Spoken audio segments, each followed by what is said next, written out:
Welcome to the Paper Trail, where we follow the journey, my journey, through the world of a CEO of a mortgage note fund. I'm Chris 70, and after years of buying, managing, and selling notes with 70 investments, I'm here to share the real stories behind the deals.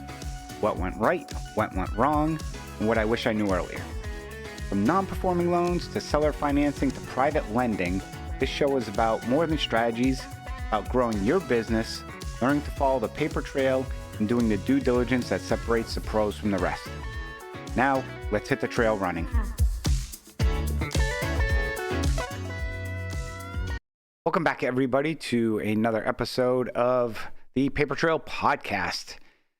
If you did not catch the last episode, which was going back and looking at my 2025 predictions, definitely go check it out.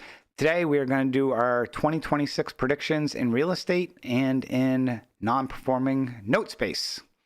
So today, I'm going to do my top 10 predictions for real estate and lending in 2026. As each year, I take a step back, evaluate the data, look at what we're seeing inside the space, and try and outline to investors what they should prepare for in the coming year. This year's outlook is going to be shaped by tighter lending standards, rising defaults. I think there's some stresses we're seeing in the market, and that continued emphasis on being a disciplined operator. So let's dive into top 10 trends I expect to see in 2026. Number one, lending conditions continue to tighten across the board in the investor space. Lending environment, investors, the bridge DSCR loans, it has been growing rapidly in recent years. It's going to continue to grow. Don't get me wrong, that growth is going to continue. I believe the growth is also coming with some weak documentation in some areas, increased fraud. And because of that, lenders are learning their lesson. They're starting to pull back. They're, giving, for example, borrowers, they're not going over $2 million a month with a specific borrower, as an example, or they're staying out of certain locations like Baltimore or Philadelphia. They're starting to pull back. They're seeing more verification, stricter underwriting, fewer approvals for marginal deals. Capital is still available, tons of capital out there, but the bar to access it is going to be much higher, which is going to be, I think the experienced operators are going to have a advantage. Now, on the traditional mortgage side of things, I believe that space, the government is trying to ease on certain things to try and make some more loans more available. You're seeing things about portable mortgages, 50-year mortgages. Where do I think those are headed? I don't think very far. 50-year mortgage, I know there's a lot of controversy about it. To me, I really don't have an opinion. I know people are like, oh, the interest. Well, if you look at the interest paid between 15 and 30 year, it's kind of the same ratio. 50 year, if it's not going to reduce your payment significantly, is it worth it? For some people, maybe it is. There was 40 year at one point in time. I think the portable mortgage would be a better situation, but I just don't ever see that happening. I don't see the banks allowing that to happen where somebody could take a $200,000 mortgage on a property that's now at $1 million and move it over to property worth $500,000 and creating additional risk for that borrower, especially if you're moving across state lines from a judicial to non-judicial state or vice versa. There's a lot to unpack in regards to portable mortgages that I don't think people think about. And that's not, I don't think, something that you can just flip a switch on and turn on.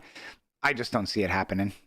Just being maybe over like a 10-year plan or something, but I don't see it happening within this administration, nor getting Congress to put something together with it. It's just so much that has to be thought through, and the banks are some of the biggest lobbyists. I don't see them signing off on that.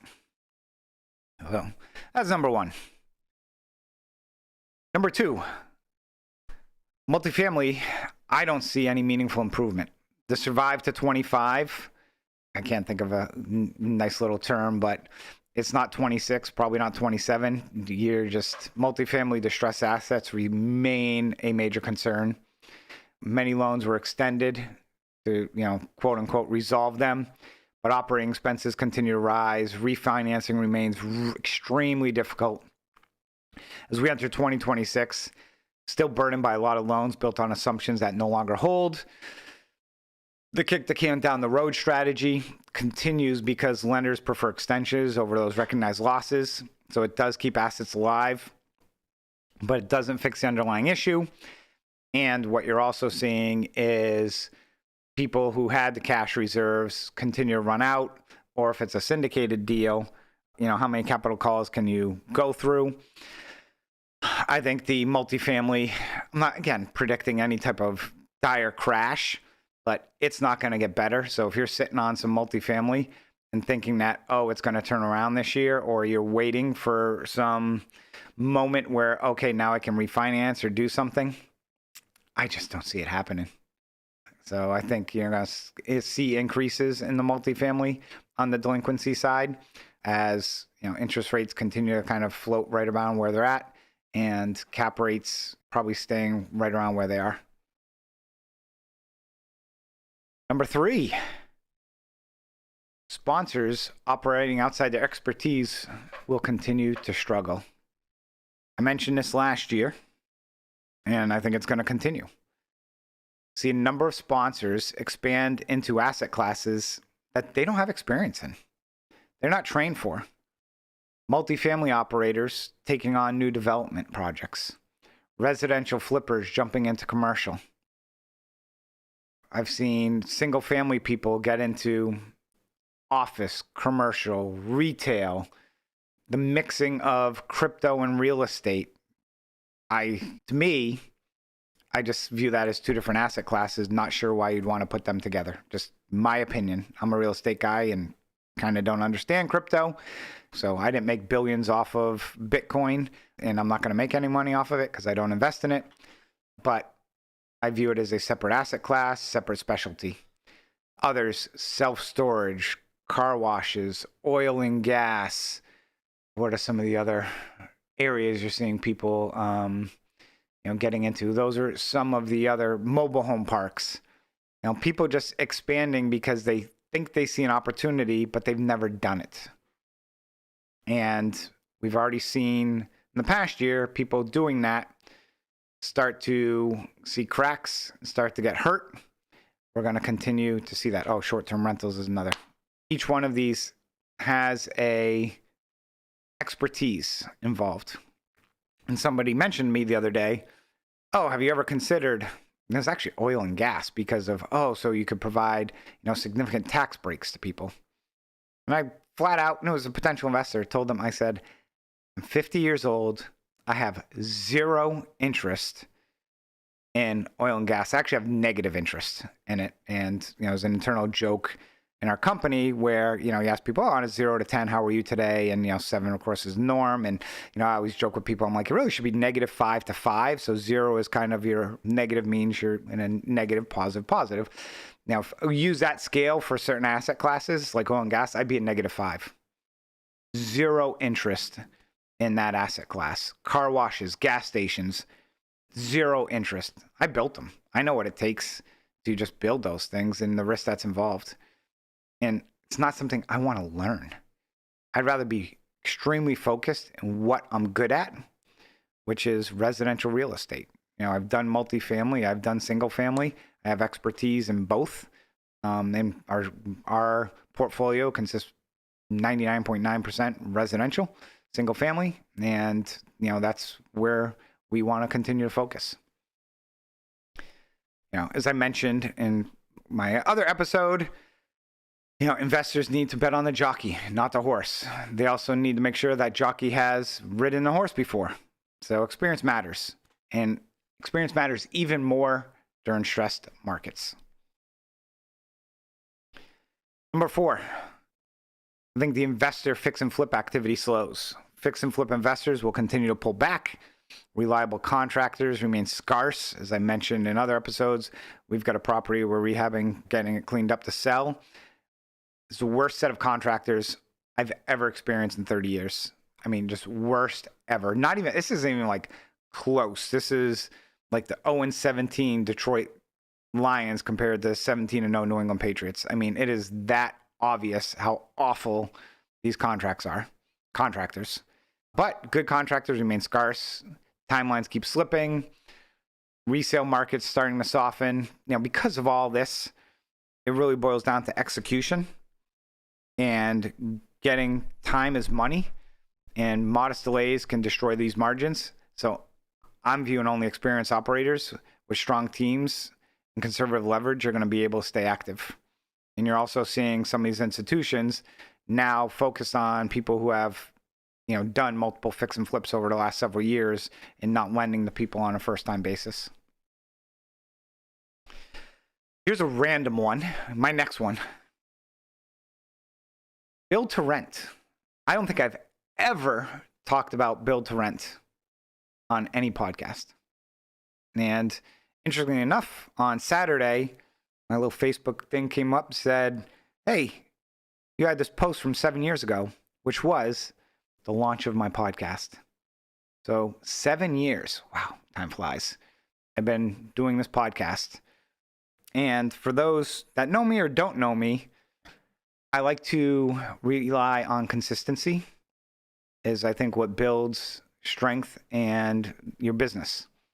And there's the data out there, how many people start a podcast and never make it past 10, 20, 30 episodes. But I'll say consistently, there are times we take little breaks here and there, vacations, but 7 years. 7 years I've been recording this podcast. And interestingly enough, I had somebody who invested with me 6-7 years ago reach out as we were closing our fund and made that comment. You've been around for, 6-7 years. You've built your business to be in this business for the long term. And that's one of the reasons why I'm betting on you as kind of the jockey, is you're not going anywhere, or we don't foresee you going anywhere, which I don't plan on going anywhere.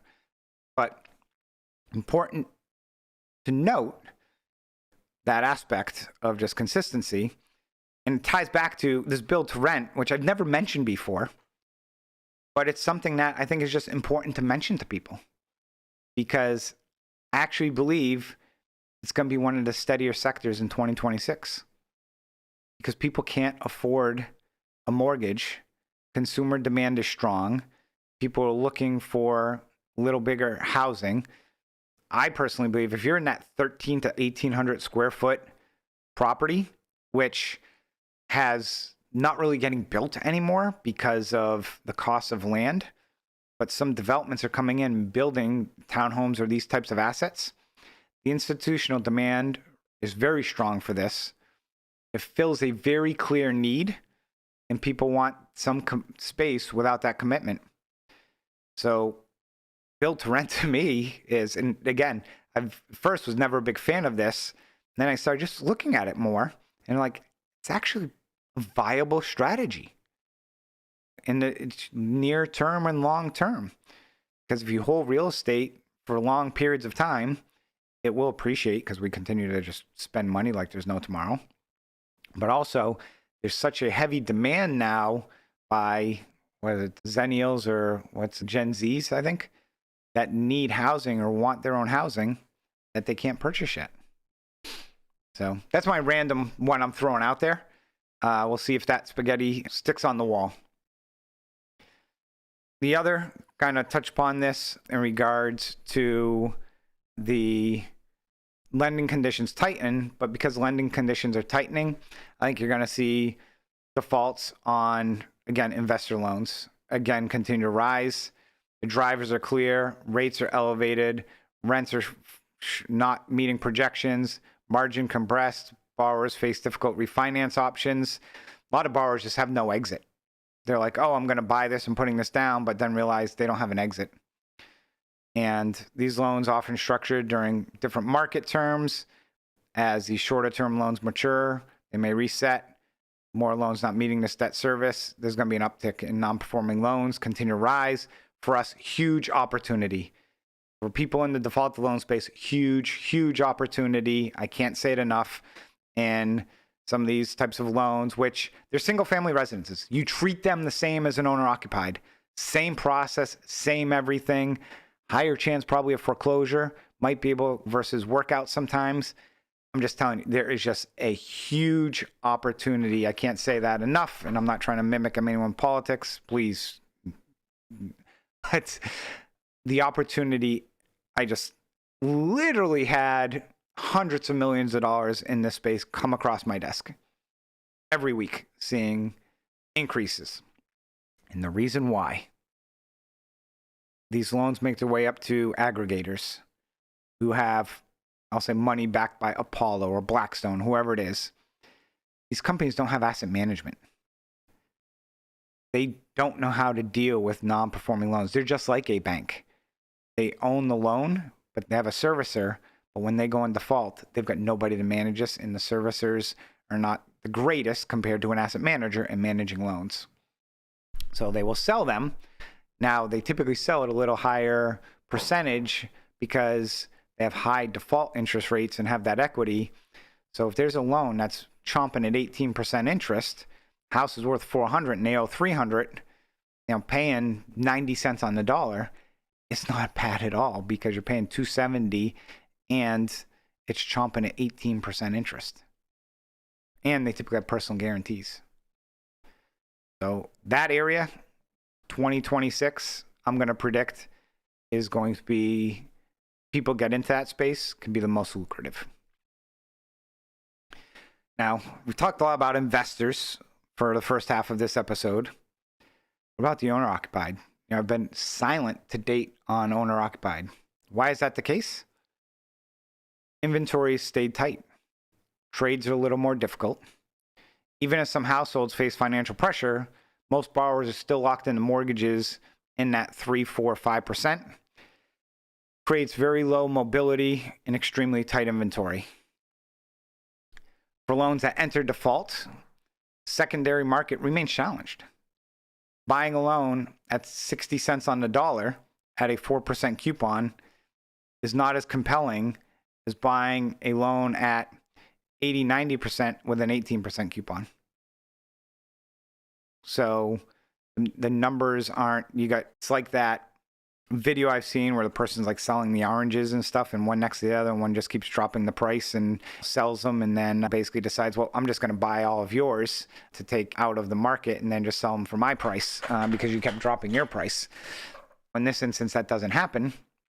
So you have two markets right now of owner-occupied and non-owner-occupied, and one of them is selling at a much steeper discount or higher yield than the other.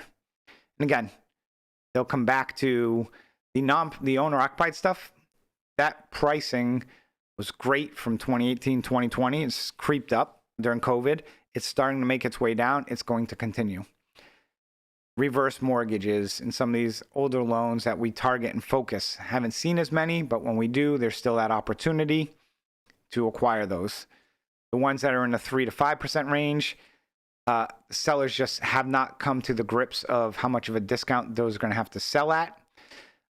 They can sell at the prices they want, but we need another year or two of non-performing seasoning. What do I mean by that?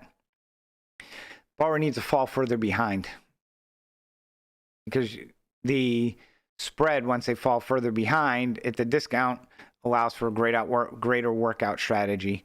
If they're only a year behind, they file bankruptcy, you basically bought a 4% loan and you're going to make a 5% clip on it. That's not going to pay any of your investors. If they're 4 years behind, now they file bankruptcy, those payments that they're going to have to make is significantly higher, which then gives you that higher coupon that you're going to target. So owner-occupied side, again, still going to see the market, the inventory. I think it's going to continue to slowly increase in the inventory, not get back to where it was in 2018-19. It's going to be a decision for those investors. Now, which avenue you're going to go down for buying loans. For us, we're buying both, but we're also buying where we find the best opportunity, because it's the same business model for us. Same exact model of the loans in regards to the workouts and how things happen. Number 8, judicial foreclosures become more challenging. Judicial estates continue to create delays that make resolution timelines difficult to predict. Providing service, you have to file a complaint and then service the borrower. Have service issues. Extended mediation.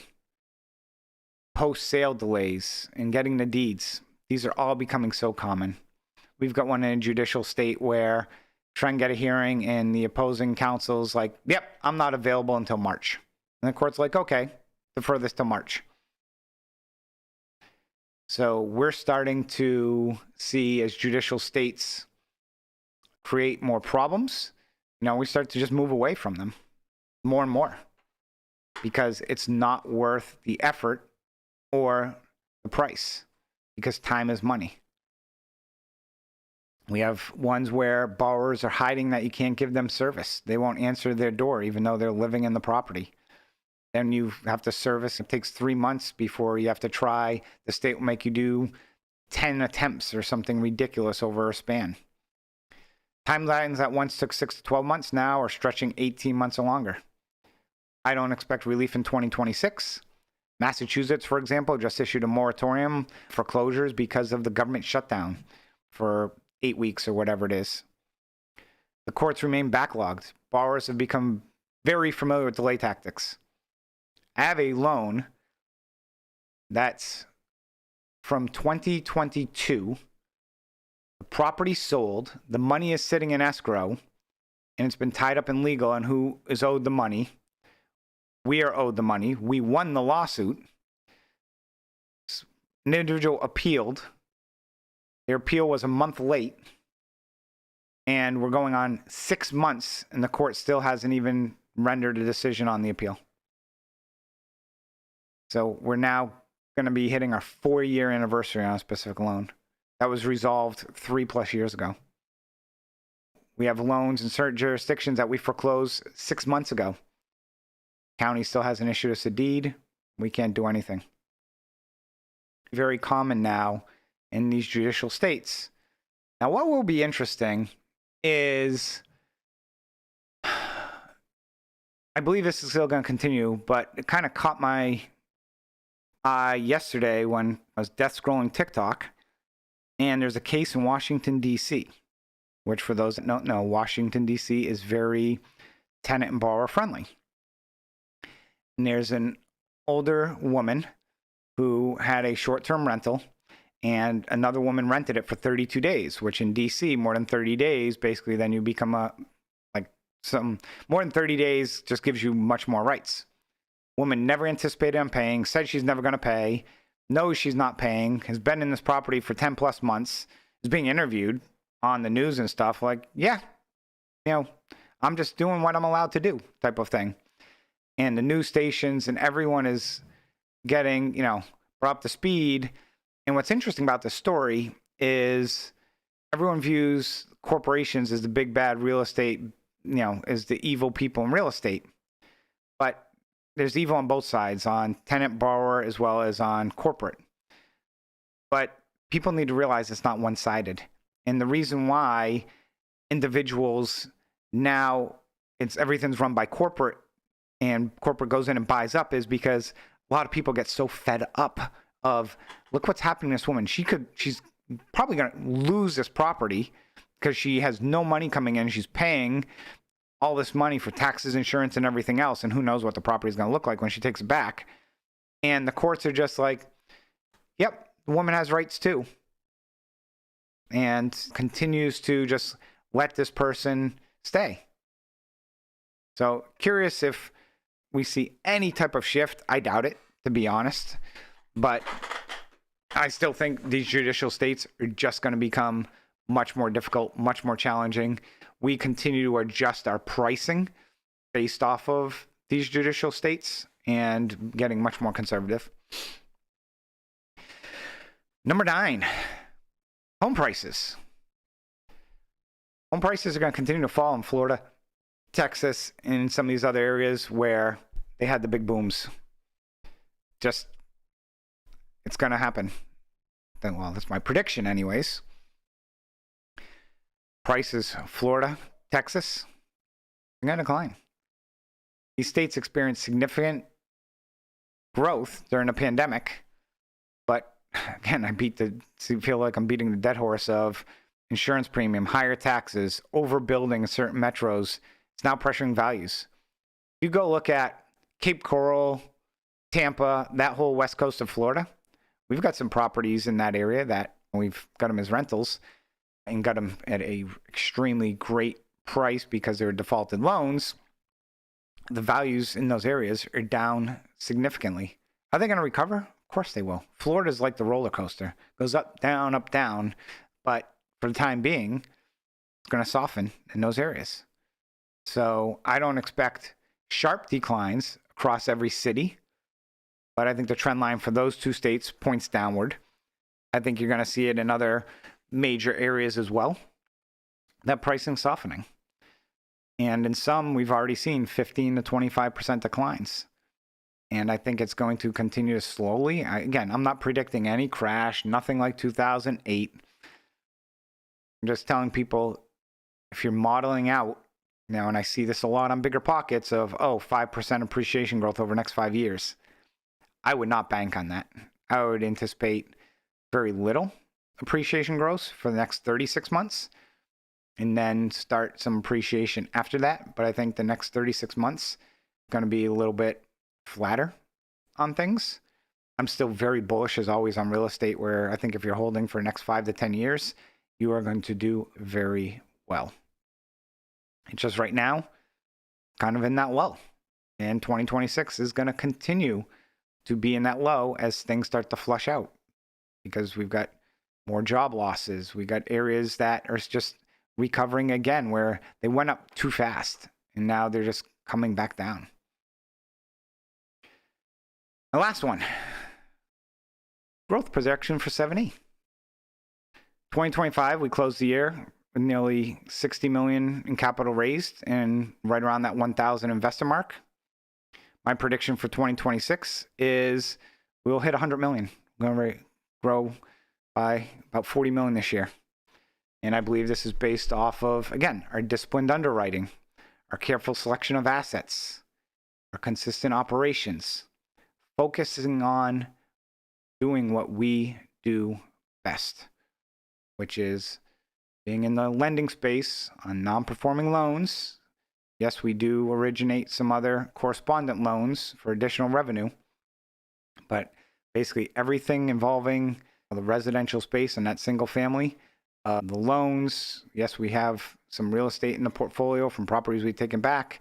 We've got strategies for those, but that is our primary focus in 2026.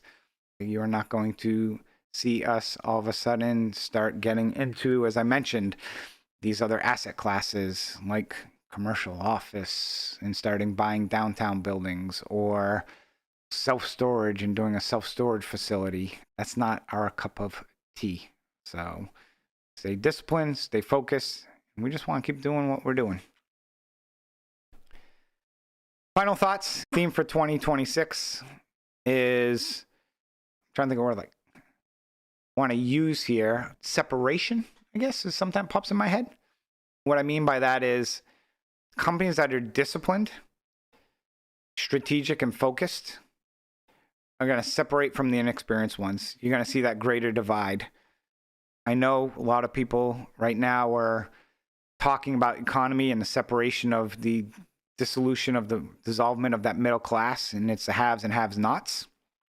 I think you're going to see a little bit of that in our space, because those who are not disciplined, I think, will struggle.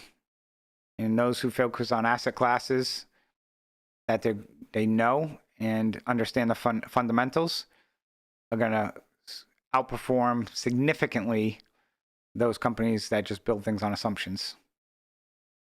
If you're an investor, this is a year to understand the timeline for the investments that you're involved in.